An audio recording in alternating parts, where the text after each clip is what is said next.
तो Jammu bus stand पर गुरुवार को ग्रेनेड से आतंकी हमला हुआ। ग्रेनेड की चपेट में एक बस आई। विस्फोट में एक नागरिक की जान भी चली गई, जबकि 30 से ज्यादा लोग जख्मी हुए। इसमें से 5 की हालत गंभीर बताई जा रही है। पुलिस ने बताया कि इस आतंकी हमले के पीछे हिजबुल मुजाहिदीन का हाथ है और ग्रेनेड फेंकने वाले आतंकी को भी गिरफ्तार कर लिया गया है।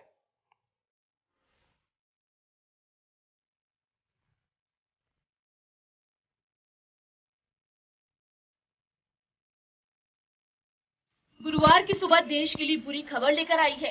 जम्मू में एक बार फिर बड़ा आतंकी हमला हुआ है, जिसने देश को दहलाकर रख दिया है। जम्मू में बस स्टैंड पर खड़ी एक बस पर ग्रेनेड से हमला किया गया, जिसके बाद एक बड़ा धमाका हुआ। इस हमले में पहले 18 लोगों के घायल होने की खबर सामने आई। बाद में ये संख्या 28 तक पहुंच गई, जबकि एक की इलाज के दौरान मौत हो गई। ये धमाका सुबह करीब 11:30-12 बजे के आसपास हुआ। घायलों को जम्मू मेडिकल कॉलेज में भर्ती कराया गया। वहीं पुलिस ने 10 लोगों को हिरासत में ले लिया है। सिक्योरिटी फोर्सेस वाले तो बता सकते हैं, लेकिन चिंताजनक है आगे इस प्रकार की घटनाएं ना हो, क्योंकि बहुत से लोग ऐसे हैं जो हालात खराब करने की कोशिश करते हैं। पाकिस्तान भी तिलमिलाया हुआ है और मिलिटेंट्स में फ्रस्ट्रेशन है, और मिलिटेंट के जो नेता, हुर्रियत के नेता, उन पर भी एक्शन किया गया है। आज उनमें भी वो तिलमिलाए हुए। लगता है कि जब दीप बुझता है कोई ना कोई छोटा मोटा हादसा इस प्रकार के, लेकिन ये बड़ा हादसा भी हो सकता था। इसके लिए द्वारा कहीं ना कहीं सिक्योरिटी को रीचेक करने की जरूरत है। About half an hour back, there has been a grenade explosion over here. It seems that the grenade has been lobbed from outside. It possibly had rolled beneath the bus, and it has caused injuries to approximately 18 persons. They have all been shifted to the GMC and they are being taken care of. ये blast राज्य परिवहन की बस में हुआ है, जिस दौरान ये धमाका हुआ। बस जम्मू के बस स्टेशन पर ही खड़ी हुई थी। ब्लास्ट वाली जगह के पास एक बड़ी फल मंडी है। वहाँ मौजूद लोगों से पुलिसकर्मियों ने पूछताछ भी की। दुर्भाग्यपूर्ण बात है, जिस कायरतापूर्वक ढंग से आज तीसरी बार यहाँ पे हमला हुआ। शर्म आनी चाहिए ऐसे आतंकवादियों को और उन अकाओं को भी, जो कश्मीर में बैठ के वहाँ जो आका बैठे हुए हैं, उनकी जो तारे यहाँ के लोगों से जुड़ी हुई हैं। ये नेक्सस खत्म होना चाहिए। और हमने बार बार, मैं यही कहना चाहता हूं कि ये लोग जो मंशा लेके चल रहे हैं कि किस प्रकार से जम्मू को डिस्टर्ब किया जाए, कश्मीर तो है ही डिस्टर्ब है, पर हम जम्मू को डिस्टर्ब नहीं होने देंगे। यहाँ पे भाईचारा बना के रखेंगे और चुन चुन कर खून का बदला खून से लेंगे। हमने देखा कि मैं इधर में था नहीं, जब मेरे को पता लगा कि ब्लास्ट हुआ इधर, मैं उसी वक्त जहाँ पर पहुँच गया। पूरी एसोसिएशन जहाँ पर थी, और हमारे जो 25-30 जो इंजर्ड हो गए हैं, और 1-2 मतलब कहने की हमारी डेथ हो गई है कुछ उनकी। उसके बीच में 2-3 दफ़ा ये आगे भी हो चुका था, ये चौथी दफ़ा है। और हमारे जो जम्मू में है वो हिंदू मुस्लिम सिख ईसाई का जो भाईचारा कायम है और सुख शांति यहाँ के लोग रह रहे हैं। और जैसे कश्मीर के हालत मतलब कहने की बदतर बन गए हैं, ये पाकिस्तान की पूरी साजिश है। अलगाववादी हुर्रियत जो सब भी इसके साथ मिले हुए हैं कि जम्मू में भी अमन चैन सुख शांति हम नहीं रहने देंगे, मगर जम्मू के लोग जो एकजुट हैं। सूत्रों के मुताबिक इस संदिग्ध हमलावर ने ग्रेनेड से हमला किया और मौके से फरार हो गया। ग्रेनेड धमाका इतना जबरदस्त था कि आसपास की कई बसों को भी नुकसान पहुंचा है। फिलहाल वहां से आने जाने वाले बसों पर रोक लगा दी गई है। बस स्टैंड में खड़े काउंटर पे गाड़ी लगी तो आवाज दे रहे हैं अमृतसर। मैं साथ में पर्ची लेने गया, पर्ची जहाँ लेने गया उधर ही हो गया कुछ। बस स्टैंड सर आया मैं अपनी वाइफ को गाड़ी चलाने, जलंधर वाली गाड़ी। तो जब मैं उधर पहुंचा तो मतलब टिकट टूट करा के गाड़ी में बैठ गए। तो उसके बाद बोले कि थोड़ी संतरा को ला दो बाहर। तो मैं चल ठीक है, दोनों जाते हैं। दोनों बाहर गए तो ऐसे हमको लगा कि जैसे मतलब किसी ने फेंका है। पता नहीं चला कि भीड़ थी बहुत ज्यादा, उसको पता नहीं चला भी क्या हुआ, लेकिन किसी में फेंका, धमाका बड़ी जोर से हुआ। वो मेरे वाइफ को लगी है इधर आंखों, मेरे को टांगों में लगी है। धमाके की खबर मिलते ही जम्मू कश्मीर पुलिस मौके पर पहुंची और पूरे इलाके को घेर लिया। जिस जगह ये धमाका हुआ वे भीड़भाड़ वाला इलाका है। ऐसे में पुलिस ने तुरंत वहां पहुंचकर लोगों को वहां से हटाया। न सिर्फ बस स्टैंड बल्कि पूरे शहर की सुरक्षा को बढ़ाया गया है, जिसमें सघन छानबीन के बाद आरोपी को पुलिस ने गिरफ्तार कर लिया है। जीएमसी पहुंचने पर एक बंदा जिसका नाम मोहम्मद शारिक है, जिसके फादर का नाम इम्तिजार है और जो कल्याणपुर हरिद्वार का रहने वाला है, वो उसकी मौत हो गई। इसके अलावा 32 और लोग, जिसमें कि 10 जम्मू प्रोविंस के हैं, 11 कश्मीर प्रोविंस के हैं और अन्य स्टेट के 9 लोग हैं। 2 जिनकी अभी तक शनाख्त नहीं हुई है, जिनका डिटेल्स नहीं पता है, ये मजरूब हुए। यासीर जावेद भट्ट है, इसके बाप का नाम जावेद अहमद भट्ट है और ये खानपुरा दासेन का रहने वाला है। इसको अरहान के नाम से भी जानते हैं।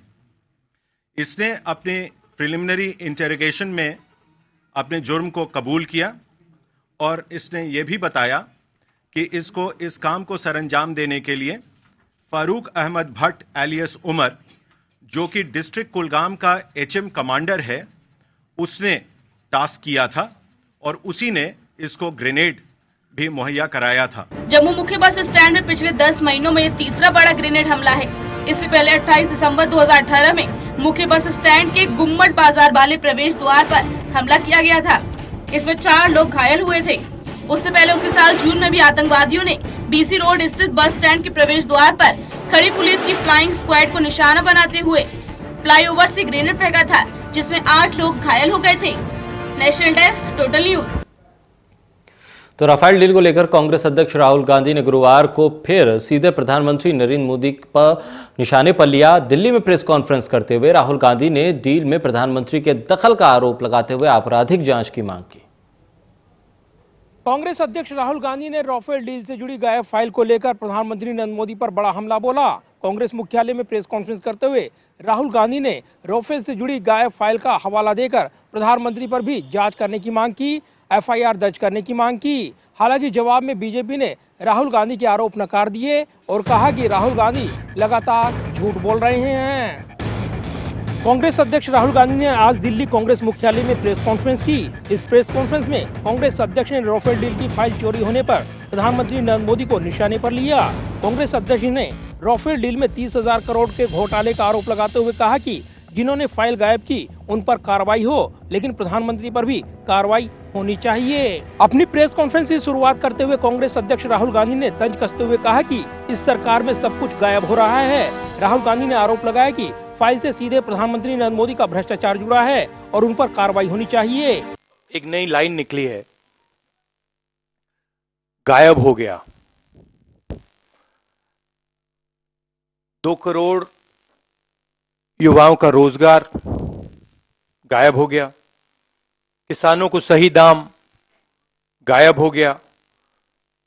15 लाख रुपए का जो वायदा था, पैसा जो बैंक अकाउंट में आना था, वो गायब हो गया। किसानों के बीमा का पैसा गायब हो गया। नोटबंदी और जीएसटी में कारोबार गायब हो गया। ढोकलाम गायब हो गया और राफेल की जो फाइलें हैं गायब हो गई।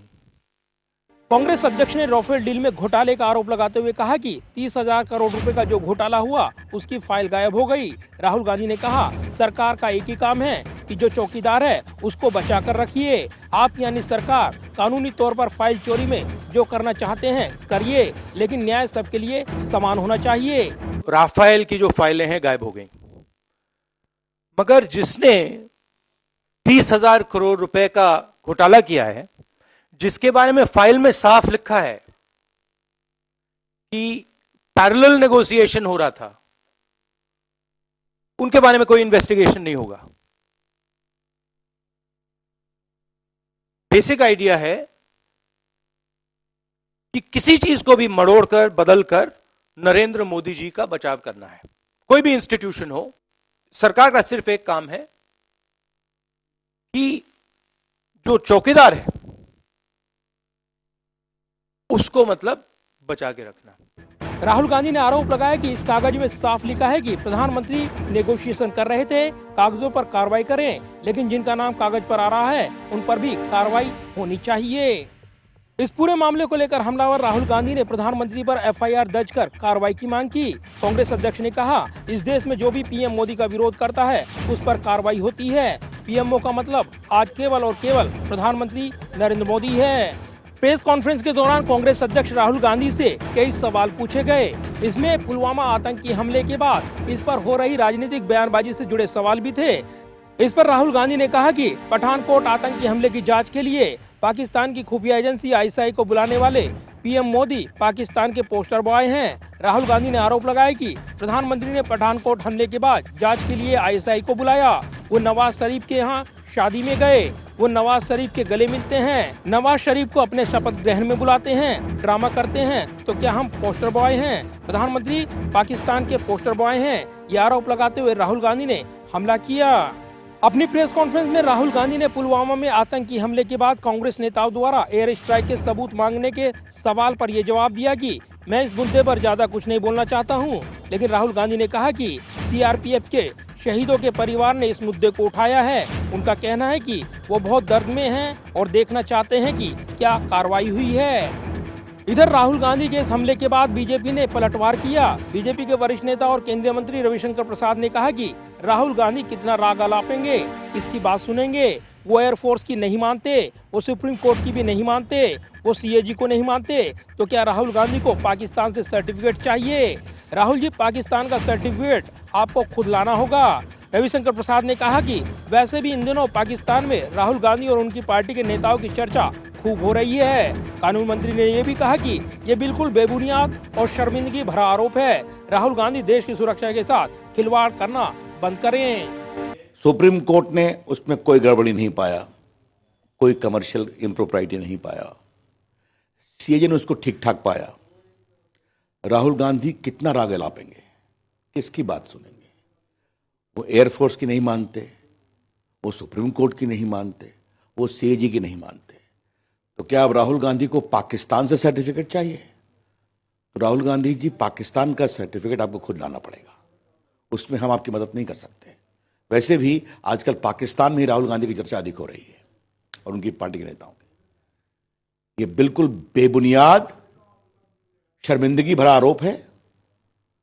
राहुल गांधी देश की सुरक्षा के साथ खिलवाड़ करना बंद करें। बहरहाल राहुल गांधी ने अपनी प्रेस कॉन्फ्रेंस के जरिए सियासी वार पलटवार बढ़ा दिया है।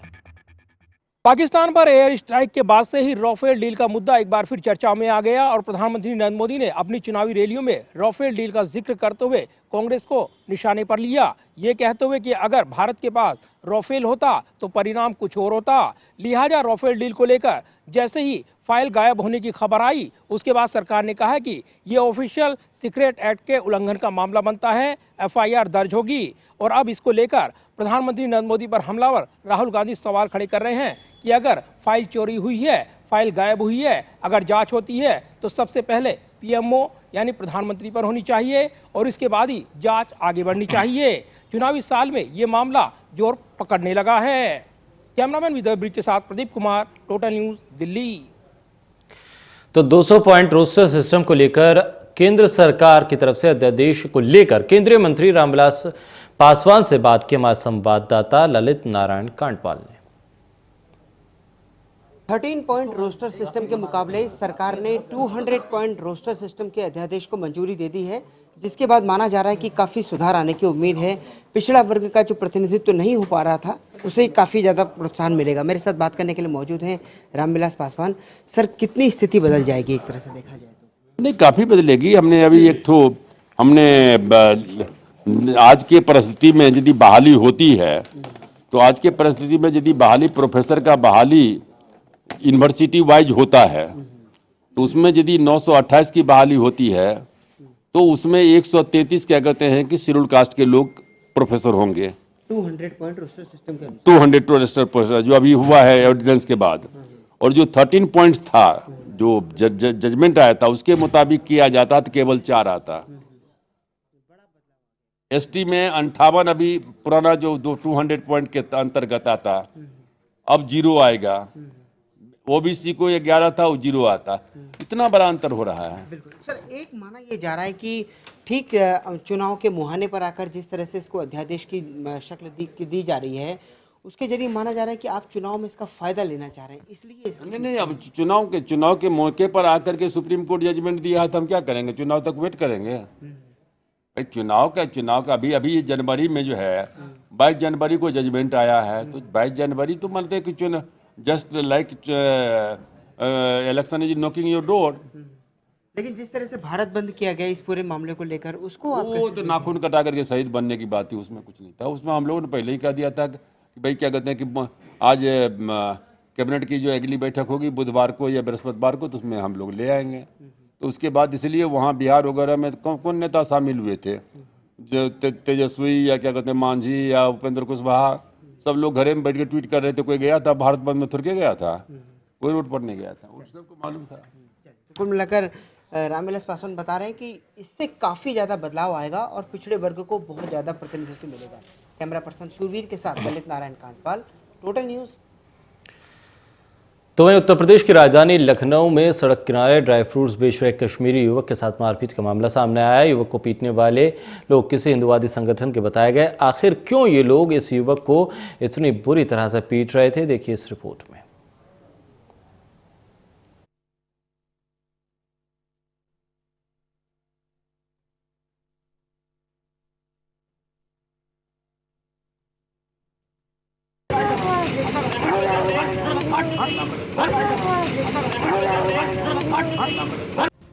इन तस्वीरों को ध्यान से देखिए।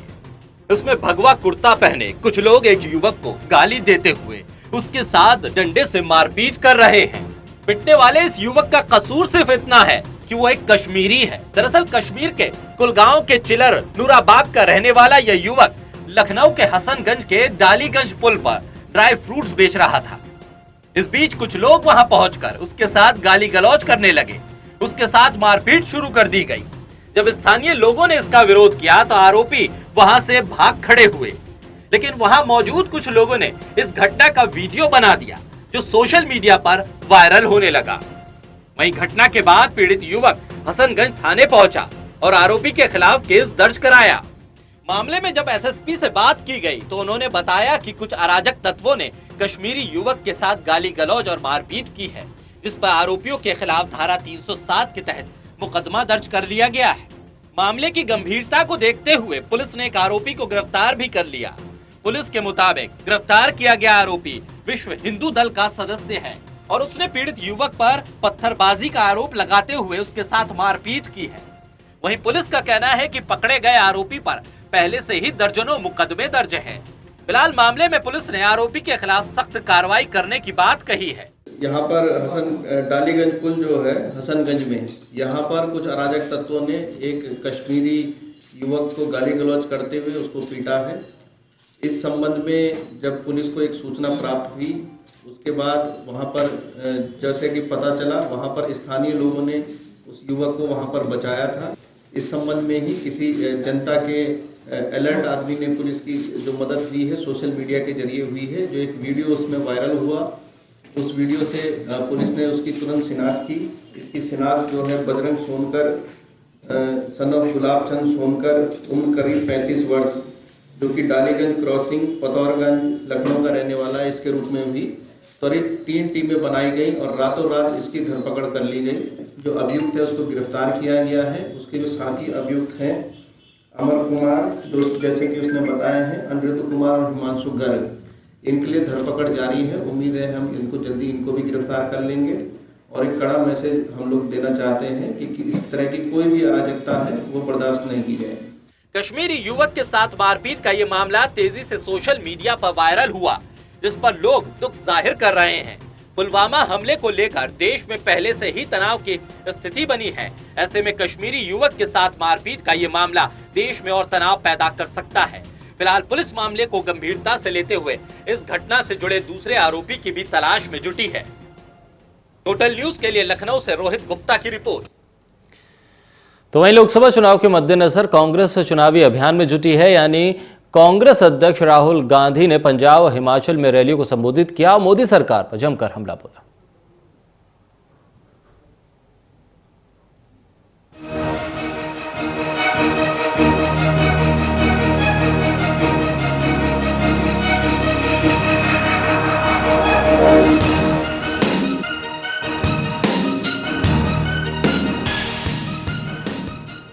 लोकसभा चुनाव का शंखनाद होने ही वाला है। सभी सियासी पार्टियां अपनी अपनी तैयारियों में जुट गई हैं।